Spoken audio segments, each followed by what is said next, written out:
And welcome to only UPSC. मैं हूं अमरीश शुक्ला, आप देख रहे हैं ओनली यूपीएससी।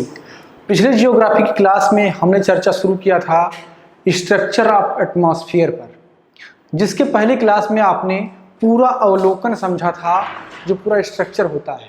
मैंने आपसे वादा किया था कि अगली क्लास में मैं उसका पूरा डिटेल में आपको बताऊंगा। पूरा स्ट्रक्चर आपको मेरे पीछे बोर्ड पे दिख रहा होगा, मैंने यहाँ पर इसको मेंशन कर दिया। एक एक करके सब कुछ समझाऊंगा और इससे कोई भी सवाल नहीं गलत होगा, चाहे स्टेट पीसीएस में हो या आप एसएससी की तैयारी कर रहे हो, बीपीएससी की तैयारी कर रहे हो या यूपीएससी की तैयारी कर रहे हो। हर परीक्षा को ध्यान में रखते हुए मैंने ये स्ट्रक्चर तैयार किया है, ठीक है। तो क्लास में आखिर तक बने रहिए। देखिए कुछ स्टूडेंट आते हैं और भाग जाते हैं, इससे नहीं चलेगा भाई।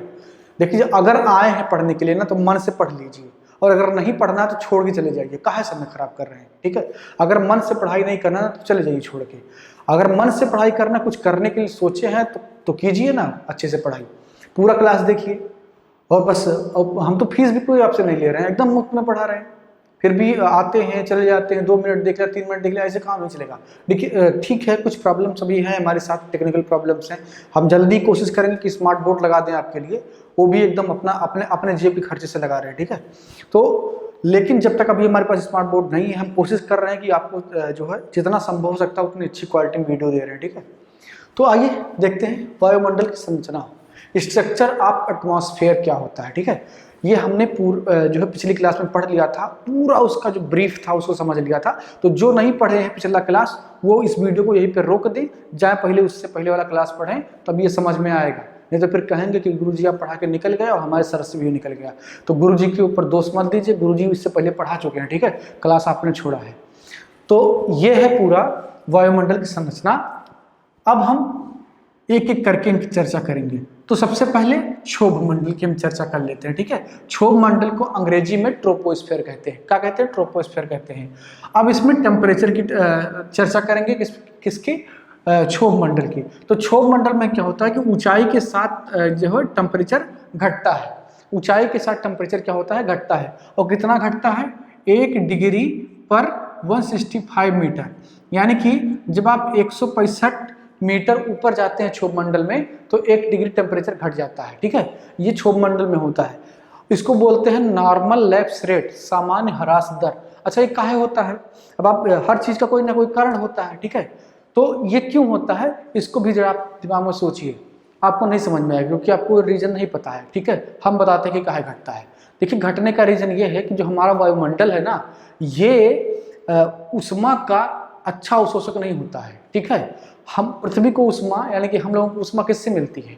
99.99% कहाँ से मिलती है? सूर्य से मिलती है। और सूर्य का उष्मा किस रूप में आता है? विकिरण के रूप में आता है। और जो हमारा वायुमंडल है ना, ये विकिरण को अच्छे से अवशोषित नहीं कर पाता है, ये उसका कोई धर्म नहीं है। लेकिन जो पृथ्वी है, हमारा जो पृथ्वी का तल है, यह अच्छा अवशोषक है सूर्य के विकिरण का। तो होता क्या कि सूर्य का विकिरण आता है, लघु विकिरण आता है, वो सीधे आता है, पहले तल को गर्म करता है, ठीक है। तो तल को गर्म करता है, फिर जो वो लघु विकिरण है वो दीर्घ विकिरण के रूप में वापस निकलता है, और तापमान है ना वो नीचे से ऊपर की ओर जाता है, ठीक है। इसीलिए पहाड़ों पर बर्फ जमी रहती है, ठीक है। आप सोच रहे होंगे कि सूर्य है और सूर्य, ये पहाड़ है, ये तल है, तो पहाड़ पर बर्फ कैसे जम सकती है? वो तो ज्यादा सूर्य के निकट हो गया। तो इसीलिए क्योंकि जो टेम्परेचर है ना वो धरातल से ऊपर की ओर बढ़ रहा है, क्योंकि उष्मा कहाँ पहले आती है? पृथ्वी के तल पर, फिर धीरे धीरे वहां से ऊपर की ओर गर्म होती हुई जाती है। तो होता यह है कि जो क्षोभ मंडल है ना, इस क्षोभ मंडल में टेम्परेचर इसीलिए घटता जाता है क्योंकि नीचे से गर्म होते हुए ऊपर जाता है मामला, ठीक है। तो ये है रीजन इसका। अब बात करते हैं इसके ऊंचाई की। तो मैंने यह पिछले वीडियो में आपको समझाया था कि क्षोभ मंडल का ऊंचाई विषुवत रेखा पर 18 किलोमीटर होता है और ध्रुवों पर 8 किलोमीटर होता है। 18 किलोमीटर क्यों होता है? क्योंकि संवहन धाराएं बहती हैं। कहाँ पे बहती हैं? क्षोभ मंडल में बहती हैं, ठीक है। उन संवहन धाराओं की वजह से इसका जो है ऊंचाई 18 किलोमीटर के आसपास हो जाता है। जबकि इसका एवरेज ऊंचाई कितना है?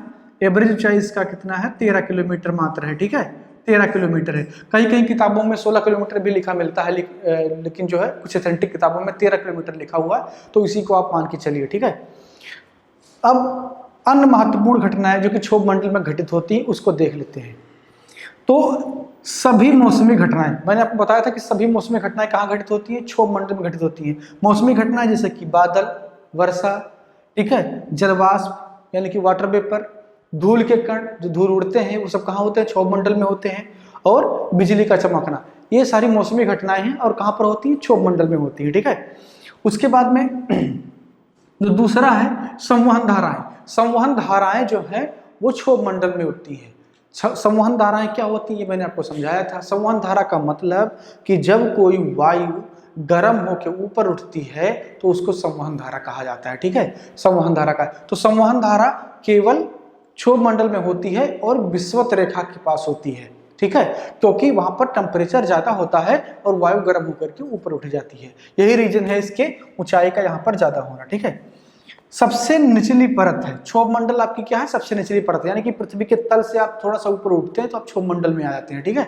तो सबसे निचली परत कौन सी है, आपकी क्षोभ मंडल है, ठीक है। सबसे सघन परत है, मैंने ये भी आपको समझाया था कि सबसे सघन परत क्यों है, क्योंकि जैसे जैसे आप पृथ्वी के तल से ऊपर की ओर जाते हैं, यानी कि वायुमंडल में ऊपर की ओर जाते हैं, तो क्या है कि वायु धीरे धीरे विरल होने लगती है, क्योंकि गुरुत्वाकर्षण बल का मान धीरे धीरे कम होने लगता है, ठीक। तो ये सबसे सघन भी है और जैसे जैसे आप ऊपर जाएंगे सघनता इसकी कम होती चली जाएगी। जो 75% ऑफ द्रव्यमान जो है वो किसका द्रव्यमान, पूरे वायुमंडल का जो 75% द्रव्यमान है वो इसी मंडल में, क्षोभ मंडल में पाया जाता है, क्योंकि ये पृथ्वी के तल के ज्यादा नजदीक है, सबसे ज्यादा गुरुत्वाकर्षण बल यहीं पे काम करता है, तो वो पूरे वायु को बांध करके रखता है, ठीक है। तो ये हो गया पूरा डिटेल क्षोभ मंडल के बारे में। आप एक पॉइंट यहाँ पर, जितना पॉइंट मैंने लिख दिया ना, इसको अगर आप कवर कर लेंगे कोई भी क्वेश्चन गलत नहीं होगा, चाहे एसएससी हो, यूपीएससी हो, कोई यूपीपीएससी हो, एमपीपीएस हो या एमपीपीएससी हो या बीपीएससी हो, ठीक है, कोई भी सवाल से बाहर नहीं आने वाला है, ठीक है। क्षोभ मंडल में इससे बाहर कुछ भी नहीं पूछा जाएगा, कॉन्सेप्ट भी मैंने बता दिया, फैक्ट भी सारे दे दिए। अब बात करते हैं समताप मंडल की, ठीक है। समताप मंडल का मतलब होता है समान ताप वाला मंडल, लेकिन इसमें ताप समान नहीं होता है, शुरुआत में तो समान होता है, बाद में ये घटता है।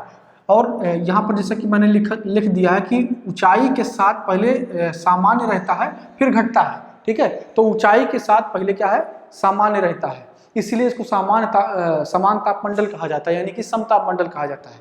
अब यहाँ आपने देखा था कि टेम्परेचर जो है घट रहा था 165 मीटर पर, लेकिन समताप मंडल में नहीं घट रहा है। उसका रीजन है कि समताप मंडल में ओजोन गैस पाई जाती है, ठीक है।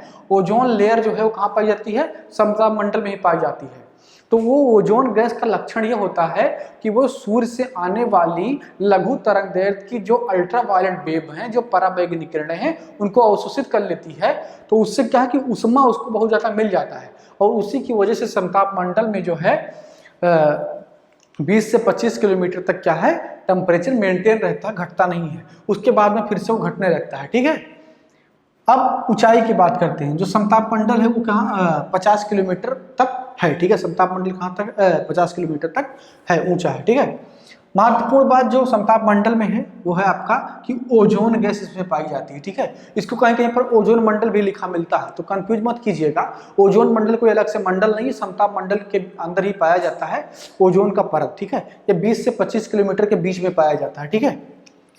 दूसरा चीज जो समताप मंडल में महत्वपूर्ण है वो है कि वायुयान यहाँ पर उड़ती है। अब वायुयान यहाँ पर क्यों उड़ती है, पिछली क्लास में हमने आपको बताया था, फिर से बता रहा हूँ, क्योंकि यहाँ पर कोई मौसम की घटनाएं नहीं होती हैं। अब मौसम की घटनाएं नहीं होती हैं तो इसीलिए कोई दुर्घटना ना हो, कोई इंसिडेंट ना हो, इसलिए वायुयान को समताप मंडल में उड़ाया जाता है, ठीक है। अब बात करते हैं मध्य मंडल की। तो मध्य मंडल में क्या होता है कि ऊंचाई के साथ तापमान क्या है, घटता है। ये जो पहला वाला कॉलम है ये तापमान के बारे में बात कर रहा है, तो ऊंचाई के साथ क्या है, तापमान घटता है। तो मध्य मंडल में ऊंचाई के साथ तापमान आपका क्या होगा, घटेगा। अब जो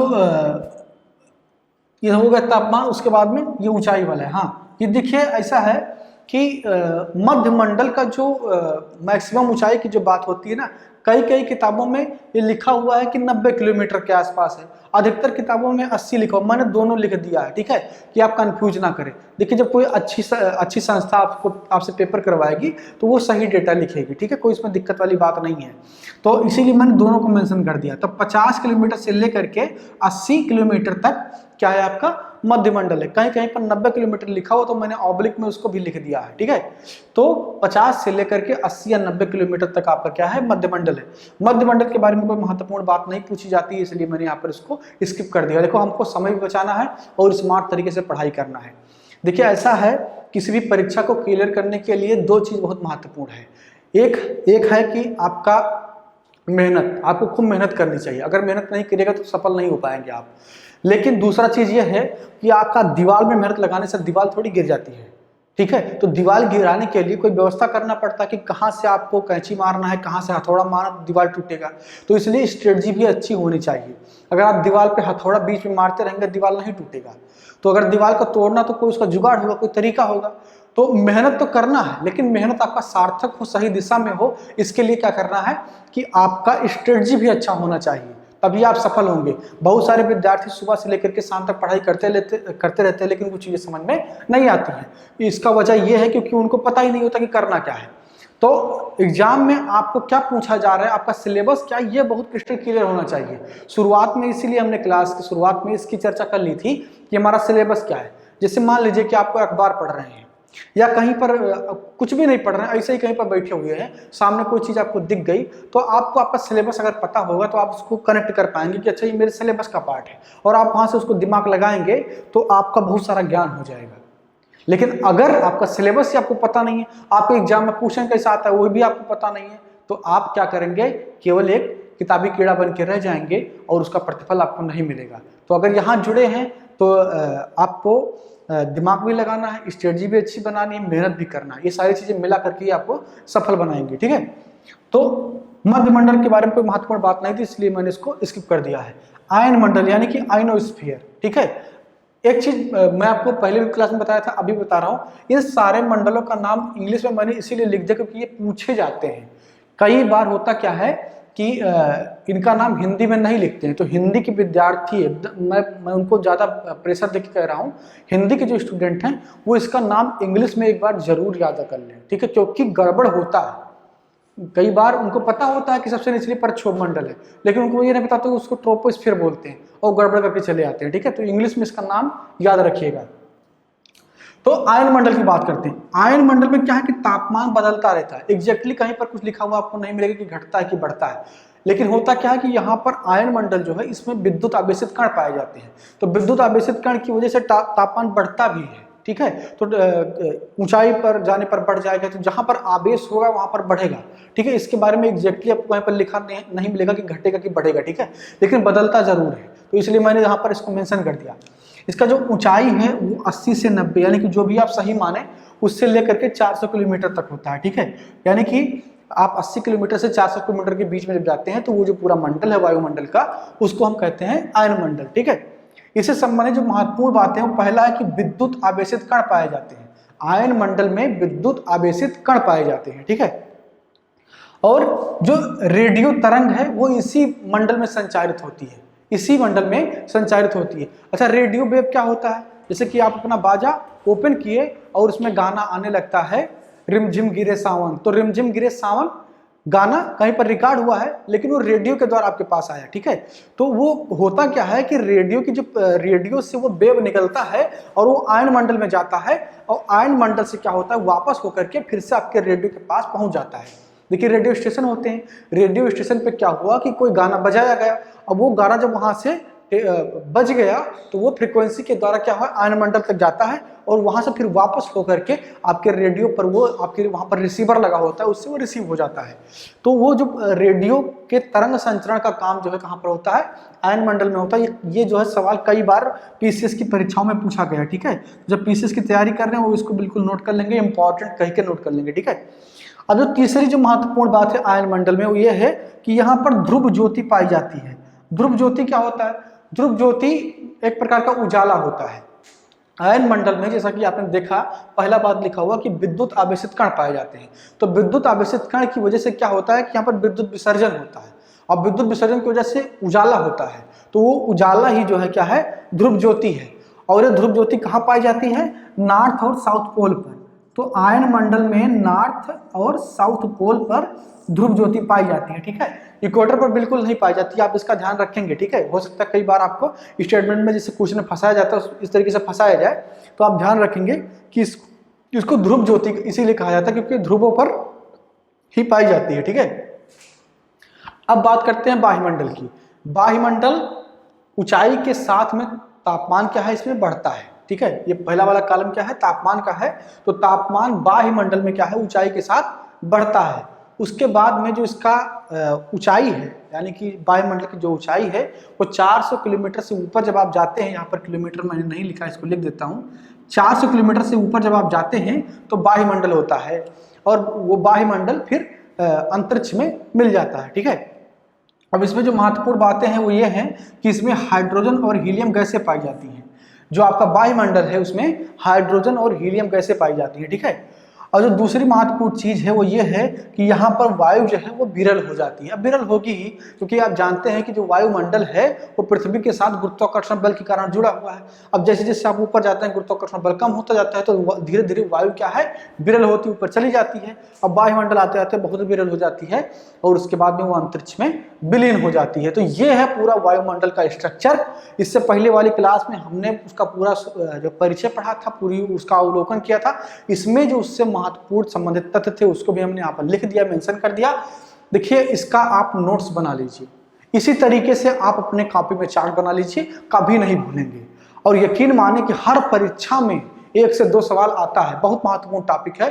तो अगर किसी एक टॉपिक से 1-2 सवाल आपको किसी जो है हर परीक्षा में मिल जाता है, तो समझ लीजिए कि उसकी भूमिका कितनी बड़ी है आपके हर परीक्षा के सिलेक्शन को लेकर के, ठीक है।